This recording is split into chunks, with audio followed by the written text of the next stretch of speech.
നമുക്ക് R C ബുക്കിൻ്റെ print എടുക്കുമ്പോൾ അതിൻ്റെ പ്രോസസ്സ് എങ്ങനെയാണെന്ന് നോക്കാം. വണ്ടിയുടെ ആർ സി ബുക്കിൻ്റെ അതിന് നമുക്ക് ആദ്യം പരിവാഹൻ സൈറ്റിൽ നമുക്ക് കയറാം. പരിവാഹൻ സൈറ്റിൽ നമ്മൾ കയറിയതിന് ശേഷം കേരള കൊടുക്കുക. നോർമലി നമുക്ക് വണ്ടിയുടെ നമ്പർ കൊടുക്കാം.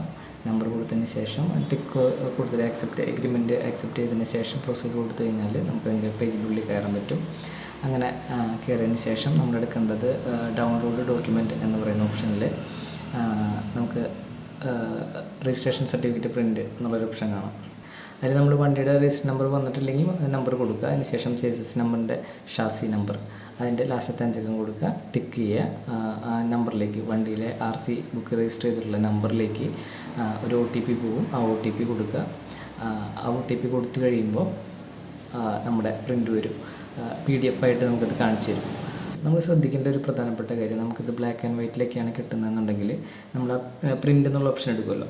അതിന് ശേഷം അതിൽ സേവ് PDF എന്ന് പറയുന്ന സംഭവം എടുത്തതിന് ശേഷം പ്രിൻ്റ് ബാക്ക്ഗ്രൗണ്ട്സ് എന്ന് പറയുന്നത് നമ്മൾ സ്ക്രോൾ ചെയ്ത് അടിയിലേക്ക് വരുമ്പോൾ പ്രിൻ്റ് ബാക്ക്ഗ്രൗണ്ട്സ് എന്ന് പറയുന്നൊരു ഓപ്ഷൻ ഉണ്ടാവും. അത് ടിക്ക് ഓഫ് ആണെന്നുണ്ടെങ്കിൽ നമ്മളത് ഓൺ ചെയ്ത് കൊടുക്കുക. എങ്കിൽ മാത്രമേ നമുക്ക് കളറായിട്ട് കിട്ടുള്ളൂ.